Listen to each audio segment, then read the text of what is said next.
Good Saturday morning, everyone, and welcome into today's daily Bible reading for June the 17th. Today, we're reading together a couple of chapters. We're reading in Joshua chapter 13 and also Joshua chapter 14. This begins a new section for us in this text of Joshua. We've seen up until this point that many kings have been conquered, many battles have been won, and many cities have been taken.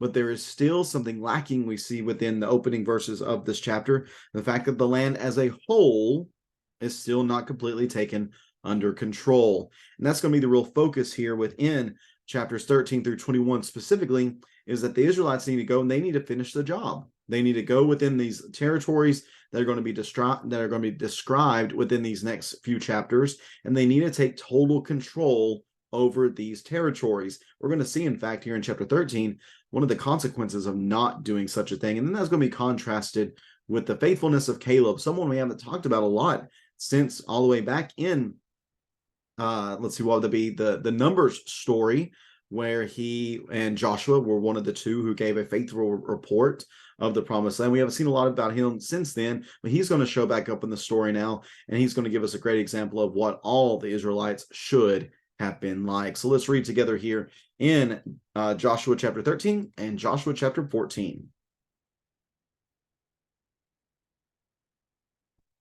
Joshua 13 and verse number 1.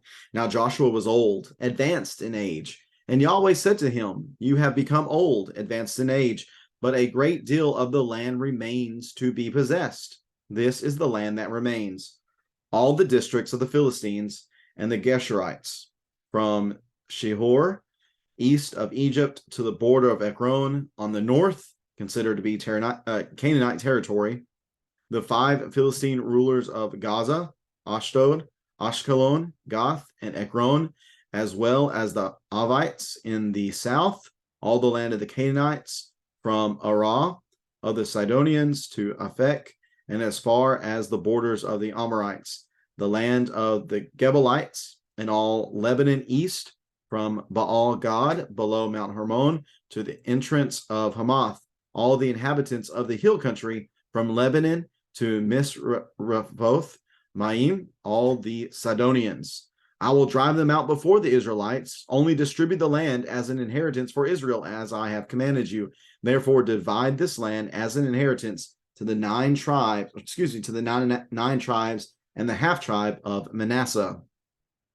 With the other half of the tribe of Manasseh, the Reubenites and Gadites had received the inheritance Moses gave them beyond the Jordan to the east, just as Moses, Yahweh's servant, had given them.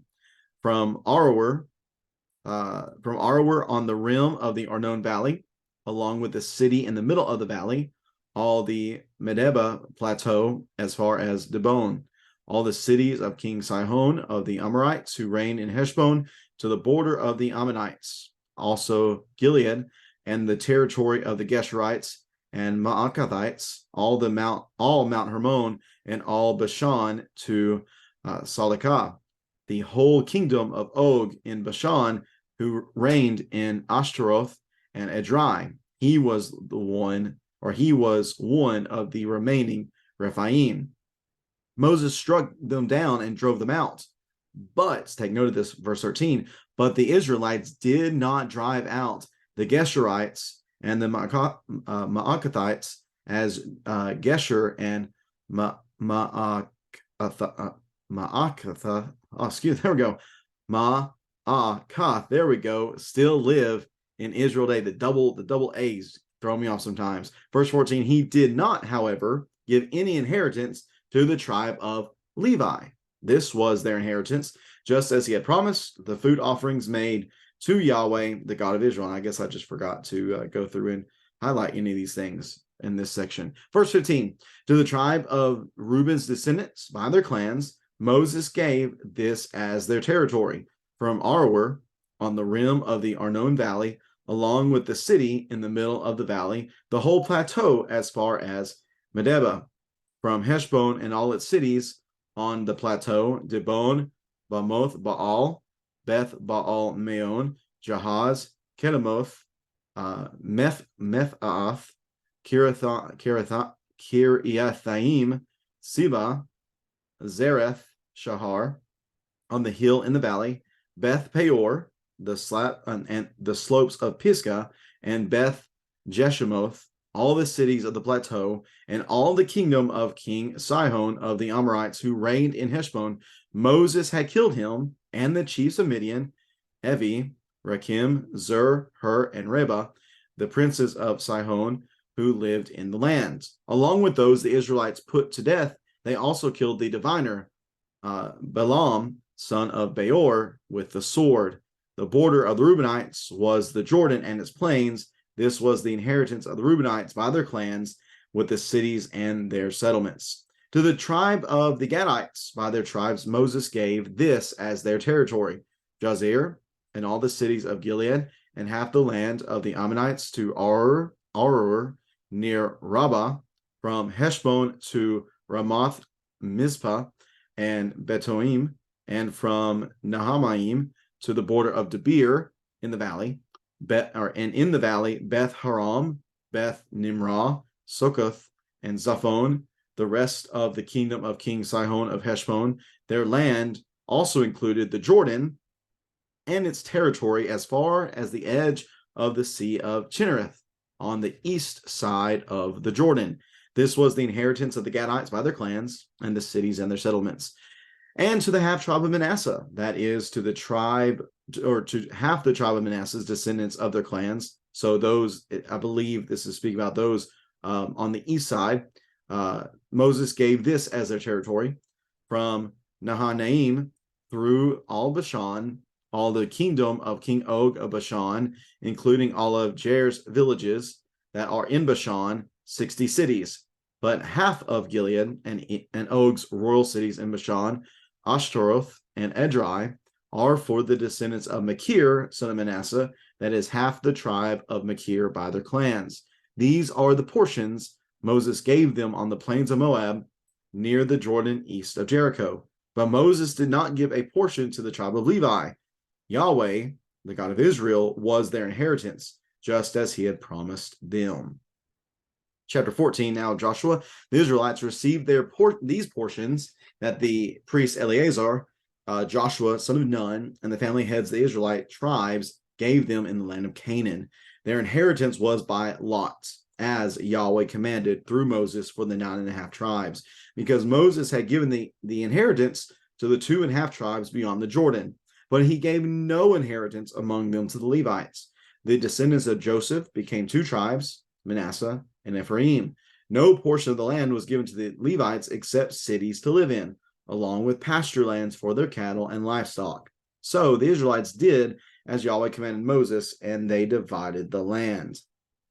The descendants of Judah approached Joshua at Gilgal, and Caleb, son of Jephunneh, the Kenizzite, said to him, "You know that Yahweh promised Moses, the man of God, at Kadesh Barnea, about you and me. I was 40 years old when Moses, Yahweh's servant, sent me from Kadesh Barnea to scout the land, and I brought back an honest report. My brothers who went with me caused the people to lose heart, but I followed Yahweh my God completely. On that day Moses swore to me, the land where you have set foot will be an inheritance for you and your descendants forever, because you have followed Yahweh my God completely. As you see, Yahweh has kept me alive all these 45 years, as he promised, since Yahweh spoke the word to Moses while Israel was journeying in the wilderness. Here I am today, 85 years old. I am still as strong today as I was the day Moses sent me out. My strength for battle and for daily task is now as it was then. Now give me this hill country. Yahweh promised me on that day, because you heard then that the Anakim are there, as well as large fortified cities. Perhaps Yahweh will be with me, and I will drive them out as Yahweh promised." Then Joshua blessed Caleb, son of Jephunneh, and gave him Hebron as an inheritance. Therefore Hebron still belongs to Caleb, son of Jephunneh the Kenizzite, as an inheritance today, because he followed Yahweh, the God of Israel, completely. Hebron's name used to be Kiriath Arba. Arba was the greatest man among the Anakim, and after this the land had rest from war.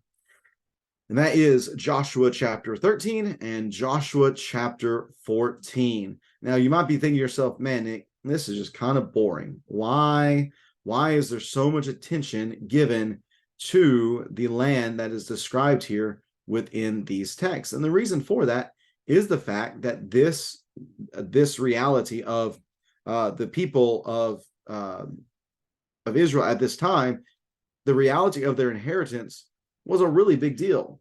No, it might not be that big of a deal to us, but as we noticed in this text and realized for them, it was a big deal for them because it was their life. It was their livelihood. This is where their descendants were going to live forever and ever.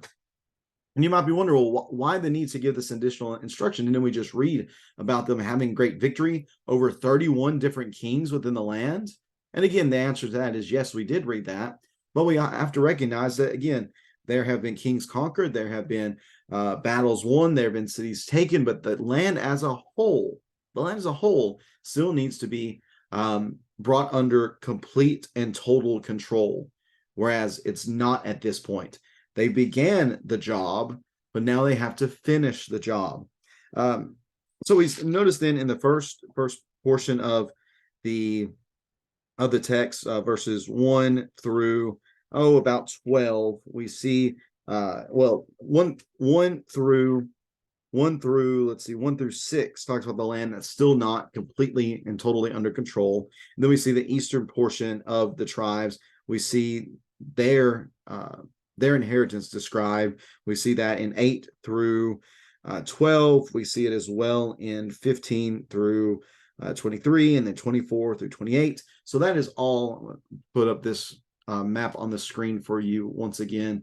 That's all of this area right here is being described. All of the area that is going to be controlled by the 2.5 tribes that are on the eastern portion of the text. So this is all basically what chapter 13 just describes all of these areas from up here. I know that's very hard for you to see, but Mount Hermon is up here.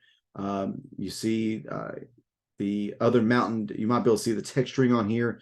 Mountains in this particular area. You see the Arnon River down here serving as that particular border for Reuben. So you just see a number of these cities and landmarks and rivers are mentioned within the text of chapter 13. Here's what I want to note, though, for chapter 13 that I believe is of extreme importance. The fact that verse 13 tells us of chapter 13. Verse 13 says the Israelites did not drive out the Geshurites or Maacathites. So Geshur and here it is again, Ma'akath. Ma'akath still live in that's much. I think I did that much better the first time. Ma'akath still live in Israel today. So let me see if I can find those really quickly. Geshurites. Let's see if they're showing up here on the screen real fast. Geshur, Ma'akath. Well, let's see. Don't see them showing up on the screen or on this map specifically. But what I'm noting here is, again, the language was drive them out completely get them out of the land, dispossess them, you replace them in this land. This text tells us, verse 13, that they did not do that. And because they did not do that, they're going to be a thorn in their side. We're going to see more issues in chapters 15, 16, and 17 of Joshua. We're also really going to see this in Judges chapter 1. So much of the issue that stems in Judges chapter 1 was them not finishing the job. The job began very well in these previous chapters, 1 through 12, but they did not finish the job entirely as it is described here in chapter 13. The other thing I'll mention from chapter 13 is what we see in verse 14 concerning the Levites, that they did not receive an inheritance, but Yahweh was their inheritance. That's also mentioned again in verse number 33, that Yahweh, the God of Israel, was their inheritance, just as he had promised them. And really, this should have been the mindset of all of the Israelites, all the Jews, all the people of God, that at the end of the day, Yahweh was their inheritance. He was their promise. He was the thing in which they should put their hope. Now, shifting to chapter 14, we see now this land of Canaan, as you see on the screen. We see it beginning to be described. We're going to see within this particular chapter, specifically Caleb's inheritance being highlighted. Now, before we do that, verses 1 through 5 of chapter 14 just gives some ironing out of specific details, because whenever you think about the 12 tribes of Jacob, you think about all the sons, but as we read through here, we're going to notice that Joshua, or not Joshua, that Joseph, there is no, if you look on this map right here, there is no tribe of Joseph. Why is that the case? Again, you see this again, there is no tribe of Levi. Why is that the case? In fact, there are 13 territories here. Why is that the case? Well, because Manasseh is split into two different halves, but also that brings up the question, well, who's Manasseh? That's not a son of Jacob. Well, true, because it's the son of Joseph. So the way this all irons out is, remember, there's 12. So we're going to take away Joseph and take away Levi. So there's still 12 spots. So Joseph's two sons, Manasseh and Ephraim, they're going to take up Joseph and the Levite spot. Well, we also have Manasseh split into two. So we end up having 13 total territories, I do believe. Let me double check this count. 1, 2, 3, 4, 5, 6, 7, 8, 9, 10, 11, 12, 13. Yes, 13 different territories. And that is because there is no Levite territory. There is no Joseph territory.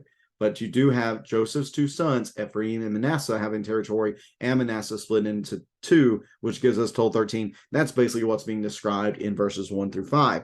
Now, most importantly in this chapter, I believe, is what we see from the example of Caleb, that the descendants of Judah approach Joshua. Specifically, Caleb talks to Joshua. And Caleb speaks really as all the Israelites should have spoken. He recognizes that there is still work to be done, that there is still land to be brought under total control and total possession, and he is ready to do that. He speaks to Joshua concerning what happened 45 years ago. That 45 years ago, whenever I was 40 years old, I was sent out as a scout for Israel to check out the promised land. I brought back an honest report. My faith was totally in God, and yours was too, but we know those other 10 spies, they did not trust God. Therefore, we had to go wander around in the wilderness for 40 years. Well, it's been 5 years since we've been allowed to come into the land, and I am still waiting on my inheritance, basically.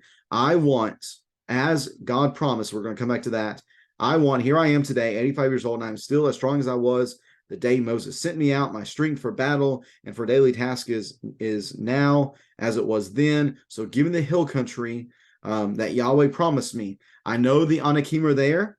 I know there are large fortified cities there, but perhaps Yahweh will be with me and I will drive them out as Yahweh promised.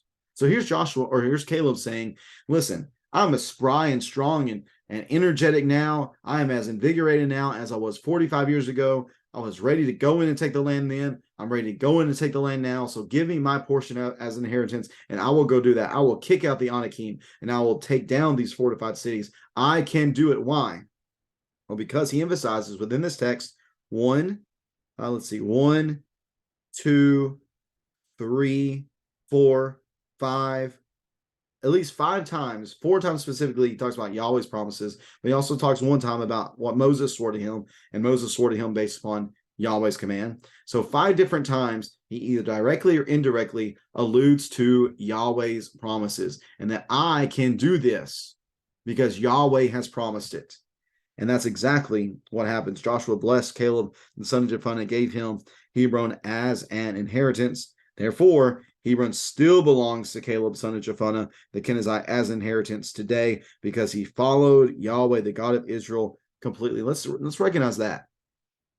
Let's recognize that what ended up leading to his success is the fact that just as he did previously 45 years ago, he is doing today. He followed Yahweh, the God of Israel, completely. Friends, that's a recipe for success. The Israelites would have enjoyed a great time in the land had they followed the commands of God completely, as Caleb here is doing. Again, we don't see that in the previous chapter. We don't see that in 13 because they allow the Geshurites and the Maacathites to still remain within the land, and that's going to cause them trouble later on. Again, we're going to see that in chapters 15 and 17, or 15, 16, 17. We're going to see it in Judges chapter 1.